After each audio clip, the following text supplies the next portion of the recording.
ایک اور جو خبر چل رہی ہے کہ ایک سیاسی شخصیت کے بیٹے کا کرپٹو میں $100 ملین کا نقصان ہوا.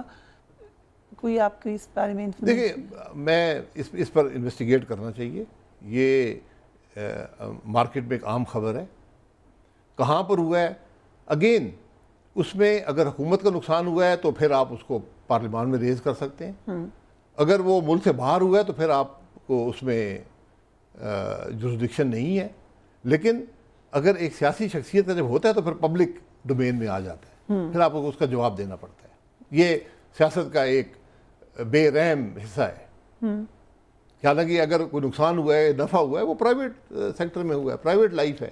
بٹ ایز یو سیڈ اگر سیاستدان ہے تو پھر سب پوچھیں گے بھی نا جی, کہ پھر جب آپ سرکاری عہدے رکھتے ہیں, سرکاری جب عہدہ آپ رکھتے ہیں تو پھر آپ کے جو بھی تعلقات ہوتے ہیں وہ سارے پبلک ڈومین میں آ جاتے ہیں. رائٹ. تھوڑا سا ٹائم ہے بٹ ونس اگین اباؤٹ مفتاح اسماعیل, آپ نے ان کے ساتھ کلوزلی کام کیا ہے, آپ نے ان کے ساتھ معاملات کو بھی بھگتا ہے. آپ جو الزامات لگائے جاتے ہیں یو ڈونٹ بلیو کہ مفتاح اسماعیل کرپشن کر سکتے ہیں؟ میں اپنے بارے میں شاید نہ کہہ سکوں, ان کے بارے میں کہہ سکتا ہوں. میں نے کبھی ان کے کسی عمل میں کوئی ذاتی مفاد نہیں دیکھا. میں بہت سے لوگ دوسرے لوگوں کے بارے میں بات نہیں کر سکتا ہوں. ایک زمانے میں شہباز شریف بھی ان کے بارے میں ہی کہتے تھے, سنا ہے کہ وہ بھی ان کے بارے میں آج بھی کہہ دینا. اگر نہیں اگر سمجھتے ہیں کہ انہوں نے کچھ کیا تو ان پہ الزام لگائیں. جھوٹ کیوں بولا جاتا ہے؟ پارلیمان میں جو حکومت جھوٹ بولتی ہو, نام لیتی ہو, تو آئے میدان میں آئے نا. حکومت ہے, حکومت وقت ہے, مینڈیٹ ہو یا نہ ہو علیحدہ بات ہے, لیکن آ جائیں میدان میں آ جائیں. سو پریشر اس بات کا ہے کہ چپ ہو جائیں یا بات نہ کریں, کیا پریشر ہو سکتا ہے؟ دیکھیں بجٹ پہ ہم بات کرتے ہیں, ملک کی ناکامیوں پہ ہم بات کرتے ہیں, اس حکومت کی کوتاہیوں پہ. میں کرپشن نہیں کہتا ہوں, میرے پاس کوئی ثبوت نہیں ہے, لیکن جب آپ کے عمل سے پاکستان کے عوام کو سینکڑوں ارب روپیہ ان کی جیب سے چلا جائے تو پھر آپ کی ذمہ داری جو ہے نا, قبول کریں ذمہ داری کو. ایک اور خبر پچھلے دنوں ایسے ہی گھوم رہی تھی کہ شاید at some point you may go back to PMLN. Is that possible? نہیں جی, میں PMLN چھوڑ آیا, کبھی بھی نہیں جائیں گے. میری کوئی ناراضگی ان سے نہیں ہے, ایک اصول کی بنیاد پر. میں یہ بار بار یہ بتا چکا ہوں. یہ میں فیصلہ آباد گیا, وہاں بات چیت ہو رہی تھی, مجھے وہ دوست تھے آپس میں بات چیت کر رہے تھے, تو ایک نے کہا یار آپ کی بڑی ضرورت ہے, آپ واپس آ جائیں. میں نے کہا آپ جس حکومت میں بیٹھے ہیں بغیر ووٹوں کے, یہ حکومت چھوڑ دیں, میں آپ کے ساتھ آ جاؤں گا. مذاق میں میں نے کہا یہ حکومت آپ چھوڑ دیں, میں آ جاؤں گا. فیصلہ آباد میں کون ہو سکتا ہے یہ کہہ رہا ہے؟ نہیں, وہاں بہت سے دوست, شادی میں دوست بیٹھے تھے, وہ کسی اخبار والے نے چھاپ دیا. اخبار والے بھی آپ نہ وہ سوچتے ہیں نہ کچھ کرتے ہیں, تو پھر آپ سے ہم سے ہر جگہ سوال ہوتا ہے. تو وہ مذاق, میں نے کہا یار آپ یہ 2 نمبر حکومت چھوڑ دیں تو ٹھیک ہے, تو پھر آ جائیں گے. جی میں دیکھیں, میں ایک اصول کی بنیاد پہ میں ایک جماعت میں ہوں اور انشاءاللہ اسی جماعت میں رہوں گا. میں کبھی پارٹی چھوڑنے کا میرا کوئی پروگرام نہیں تھا, کبھی میں نے سوچا نہیں تھا. لیکن میں نے پارٹی ہمیں چھوڑ کے چلی گئی. جس نیریٹو, جس اصول کی بنیاد پر ہم تھے, ووٹ کو عزت دو, آئین کی بالادستی, قانون کی حکمرانی, مسلم لیگ نے وہ چھوڑ دیا. Do you think کبھی واپس آئے گی مسلم لیگ اسی نیریٹو پر؟ مسلم لیگ عوام کے ووٹ سے واپس نہیں آ سکتی کبھی بھی نہیں. اوکے. آج کل آپ کے ساتھی ہیں مفتاح اسماعیل, اینڈ آئی نو آپ کے فرینڈ بھی ہیں, وہ جو اسٹیٹمنٹس دے رہے ہیں آپ, اور اس کے اوپر بڑا ریئیکشن بھی آ رہا ہے, what do you say؟ دیکھیں, ایک وزیر ہیں پارلیمنٹری افیئرز کے, پرانے سیاستدان ہیں, میرے وزیر بھی رہے ہیں. ان کو یہ پتہ نہیں ہے کہ پارلیمان میں غلط بیانی نہیں کرنی چاہیے. ان کو یہ پتہ نہیں ہے کہ جو آدمی اپنے آپ کو ڈیفینڈ نہ کر سکے اس کا نام نہیں لینا چاہیے. انہوں نے نام لے کر مفتاح اسماعیل کا نام لیا, انہوں نے یہ کر دیا. تو میں آج بھی اس حکومت کو, اس وزیر کو, وزیر اعظم کو چیلنج کرتا ہوں, نیب کا کیس بناؤ, ہم دونوں پر بناؤ, دوبارہ بنائیں نا. اگر آپ کے پاس کوئی دلیل ہے, ثبوت ہے, بنائیں. بھائی کوئی کانٹریکٹ ہے مفتاح اسماعیل کی, ان کی فیملی کی کمپنیز ہیں, ایک نہیں ہے, آج کا کاروبار نہیں کر رہے, شوگر ملیں لگا کر عوام کو لوٹا نہیں ہے, وہ پری پارٹیشن کام کر رہے ہیں. ان کا کوئی کانٹریکٹ ہے بسپ کے ساتھ, کوئی پاکستان حکومت کے ساتھ ٹھیکہ ہے. کیوں آپ غلط بیانی کر رہے ہیں, کیوں جھوٹ بول رہے ہیں؟ کیوں کر رہے ہیں, کیوں خائف ہیں؟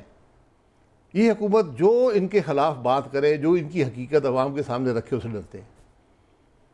ہماری ایک نئی جماعت ہے, چھوٹی جماعت ہے, ہم بات کرتے ہیں ان کے حقائق. ابھی ہم بہت سی باتیں رکھیں گے عوام کے سامنے, وہ کہہ رہے ہیں ہم نے آپ کیس بنائیں گے مفتاح اسماعیل پہ, آپ کہہ رہے ہیں کہ دونوں پہ بنا لیں. سر میں کہتا ہوں آج بنائیں, نہیں ہے تو معافی مانگیں. دو راستے ہیں آپ کے پاس. ٹھیک ہے. آپ وزیر ہیں, وزیر اعظم ہیں, جب وزیر بولتا ہے اسمبلی میں وہ کیبنٹ کے بہاف پہ بول رہا ہے, رائٹ, وزیر اعظم کے بہاف پہ بول رہا ہے. ٹھیک, کیا وزیر اعظم صاحب اس سے ایگری کر رہے ہیں؟ جو باتیں وزیر نے کی ہیں کر رہے ہیں تو مقدمہ درج کریں, بھیجیں نیب کو. رائٹ, بٹ اوکے یہ بھائی آپ نے اوپن آفر دے دیا. دوسری طرف آفر نہیں ہے, میرے کو چیلنج ہے. اوکے چیلنج ہے, کیا ہوگا کیا نہیں ہے تو معافی مانگے. یہ طریقہ ہوتا ہے پارلیمانی جمہوریت اس کو کہتے ہیں. آپ کے پرانے لیکن جو 47 کی حکومتیں ہوتی ہیں ان کے اندر کوئی نہ ہمت ہوتی ہے, وہ اس طرح کی گھٹیا باتیں کرتے ہیں. سو اب ہم آ جاتے ہیں چینی اسکینڈل ایک بار پھر سامنے آیا ہے, آئی ایم شیور آپ نے فالو کیا ہوگا. پورا پروسیجر وہی ہے, وہی طریقہ کار ہے. پہلے چینی کے ایکسپورٹ کی اجازت دے دیں, چینی کی قیمتیں بڑھیں, اب چینی کی امپورٹ کی اجازت دے دی گئی ہے. پہلے ایکسپورٹ پر پیسے بنائے گئے, اب امپورٹ پر پیسے بنائے جائیں گے. کوئی نیا طریقہ نہیں ہے, یہی طریقہ بار بار یہی طریقہ ہے. اور چینی 90% شاید اس سے بھی زیادہ سیاستدان ہوں کرتے ہیں اس ملک. کچھ نام دیے ہیں مفتاح صاحب نے, ہم سنے سب کے وہ ٹھیک کہہ رہے ہیں, اس سے بھی زیادہ ساری جماعتوں کے لوگ ہیں, سب سیاستدان ہیں. لیکن ہمیں کوئی شرم نہیں آتی. ہم جو چینی سے پروفٹ ہوتا ہے اس پہ ہم اکتفا نہیں کرتے.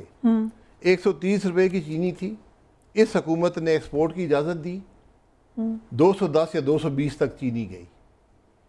یہ فالتو پروفٹ جو 90 روپے کا ہے, یہ نہ آڑتی کماتا ہے, یہ صرف شوگر مل کا مالک کماتا ہے, نہ کسان کماتا ہے. Are you saying 90% are politicians? 90% sugar mill کے مالک بل واسطہ ہے بلا واسطہ سیاستدان ہیں. Right. آپ منگا لیں پورے شوگر ملوں کی لسٹ منگا لیں. جب شوگر مافیا کی بات ہوتی ہے سو ایکچولی انہی لوگوں کی شوگر مافیا ہی اقتدار میں ہوتا ہے. عمران خان کے زمانے میں یہی ہوا, اب پھر وہی ہو رہا ہے. بار بار لوگوں کو لوٹا جاتا ہے, یہ پیسہ عوام کی جیب سے جاتا ہے. ایکسپورٹ کیا 7.5 لاکھ, اب امپورٹ کر رہے ہیں. اتنی دیر میں 4-5 مہینے میں قیمت جو ہے وہ 90 روپے بڑھ گئی ہے. ٹھیک ہے, فی کلو, اور لاکھوں ٹن شوگر ہوتی ہے ملک کے اندر اس عرصے میں. سو یہ جو سارا معاملہ ہوا ہے اس میں, do you think prime minister Shahbaz Sharif is on board? Sir میں یا ان کو پتہ نہیں چلا, یا ان کے اوپر پریشر پتہ نہیں چلا تو گھر چلے جائیں, مہربانی کریں اس ملک کے اوپر. ہر فیصلہ وزیر اعظم کی مرضی سے ہوتا ہے, آپ اس سے قطع تعلق نہیں ہو سکتے. ہمارے وزیر اعظم تو ECC میں نہیں بیٹھتے ہیں. So when you were the prime minister, تب بھی تو یہ مافیا ہوگا, تب کیا ہوا تھا؟ کوئی مافیا نہیں تھا. ہماری جو حکومت تھی, میں PMLN کا پرائم منسٹر تھا, ہماری حکومت میں ایکسپورٹ ہوئی تھی, اور ایک کمپلیکیٹڈ میکنزم تھا. جس دن ایکسپورٹ شروع ہوئی, ایکسپورٹ ختم ہوئی, 2 روپے قیمت گر گئی تھی. ہم نے اس کو مینیج کیا تھا. رائٹ, کئی دن ڈیبیٹ ہوئی تھی ECC کے اندر کہ کیا طریقہ کار ہوگا, کیسے قیمت کو پروٹیکٹ کیا جائے گا. بفر سٹاک کریٹ کیا گیا. اس وقت سبسڈی بھی دی گئی تھی ایکسپورٹ کے لیے.